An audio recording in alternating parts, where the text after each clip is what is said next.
रानी ने अब अपनी तमाम हदें पार कर दी हैं और उसे उस बात का जरा भी एहसास नहीं कि उसकी जबान किसी का दिल चीर सकती है। रानी ने रुदा को अपने पास बुलाकर तीखे लहजे में कहा कि अगर तुम्हारी बहन फजा के लक्षण ठीक होते तो आज हमें ये दिन न देखना पड़ता। रुदा ने जब फजा की कुर्बानी का जिक्र किया तो रानी ने गुस्से से कहा कि उसने मेरे भाई की नहीं बल्कि अपने आशिक की जान बचाई है।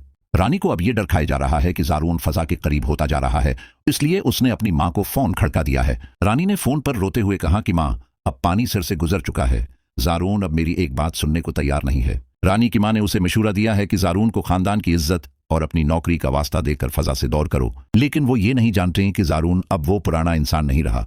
उसने अब एक पुलिस ऑफिसर की तरह सोचना शुरू कर दिया है। वीडियो में आगे बढ़ने से पहले अगर आप मेरे चैनल पर नए हैं तो वीडियो को लाइक और चैनल को सब्सक्राइब जरूर कर दें ताकि आपको ऐसी मजीद वीडियोस मिलती रहें। ज़ारून अस्पताल में फजा के सुरहाने बैठा हुआ था, लेकिन उसका दिमाग किसी और ही समत में चल रहा था। उसने अपने महकमे के एक बाएतमाद कांस्टेबल को फोन किया और हुक्म दिया कि रानी के बैंक अकाउंट की पिछले एक माह की तफसील निकाली जाए। ज़ारून को अब पक्का यकीन हो चला है कि उस पर होने वाले हमले के पीछे कोई और नहीं बल्कि रानी ही मुलव्वस है।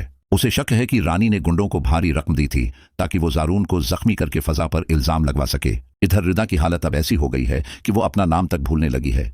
इसे ब्रेन ट्यूमर की वजह से शदीद दौरे पड़ रहे हैं। रानी रिदा को तड़पता देखकर मुस्कुराती है और उसे पीन कलर के नाम पर ऐसी गोलियां दे रही है जो उसे मजीद जहनी मरीज बना रही हैं। साकिब जब घर आता है तो रिदा उसे पहचानने से इनकार कर देती है, जिस पर साकिब का दिल खून के आंसू रोता है। रानी फौरन साकिब के कान भरती है कि देखो, मैंने कहा था ना कि ये लड़की अब पागल हो चुकी है, उसे पागल खाने भेजना ही बेहतर है। अगर आपको हमारी ये स्टोरी पसंद आ रही है तो प्लीज चैनल को सब्सक्राइब करें ताकि हम आपके लिए ऐसी मजीद तवील वीडियोस ला सकें। ज़ारून अस्पताल से सीधा घर पहुंचता है और रानी को सबके सामने हाल में खड़ा कर देता है। ज़ारून गुर्ज कर कहता है कि रानी, बहुत खेल लिया तुमने, अब वक्त आ गया है कि तुम्हारा असली चेहरा सबके सामने लाया जाए। रानी घबरा कर कहती है कि ज़ारून, तुम अपने भाई से इस लहजे में बात करोगे?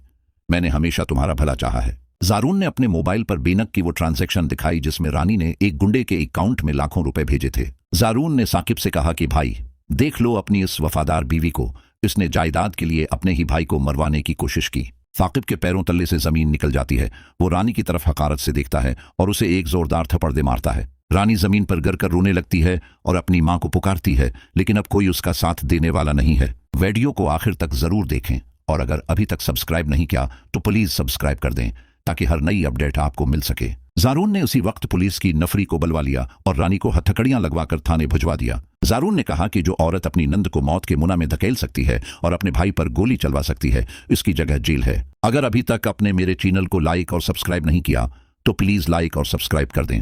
रानी चीखती रही कि मुझे माफ कर दो, लेकिन ज़ारून का दिल अब पत्थर बन चुका था क्योंकि उसने फजा और रदा का दुख देखा था। दूसरी तरफ फजा को अस्पताल में होश आ गया है और ज़ारून ने फैसला कर लिया है कि वो अस्पताल में ही फजा से निकाह करेगा। ज़ारून ने मौलवी साहिब और अपने माँ बाप को अस्पताल बुला लिया है ताकि फजा को हमेशा के लिए अपना बना सके।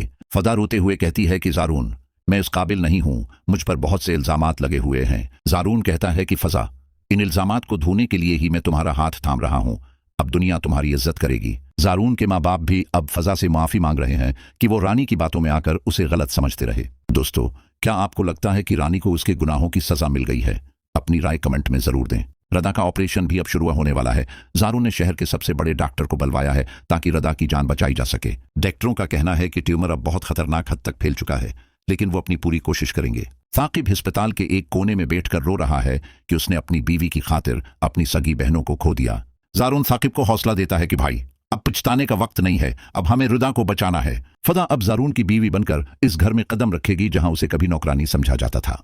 रानी की मां अब ज़ारून के पैरों में गरी हुई है कि मेरी बेटी को जेल से निकाल दो, लेकिन ज़ारून ने इनकार कर दिया है। ज़ारून ने साफ कह दिया कि कानून सबके लिए बराबर है और रानी को अपने किए का हिसाब देना ही पड़ेगा। आने वाली किस्त में आप देखेंगे कि क्या रदा ऑपरेशन के बाद अपनी याददाश्त वापस हासिल कर पाएगी, क्या रानी जेल में रहकर सिधर जाएगी या वो वहां से भी कोई नई साजिश तैयार करेगी। ड्रामा शिकंजा की ये किस्त बहुत से जज्बाती और शोकंग मोड़ लेकर आने वाली है जो नाजरीन को हिलाकर रख देंगे। सच्चाई की जीत तो हो गई है, लेकिन क्या उस घर में दोबारा पहले जैसा सुकून लौट पाएगा? देखिए अगली धमाकेदार किस्त और मजीद अपडेट्स के लिए हमारे चैनल को सब्सक्राइब कर लें। वीडियो देखने का बहुत बहुत शुक्रिया। अल्लाह हाफिज।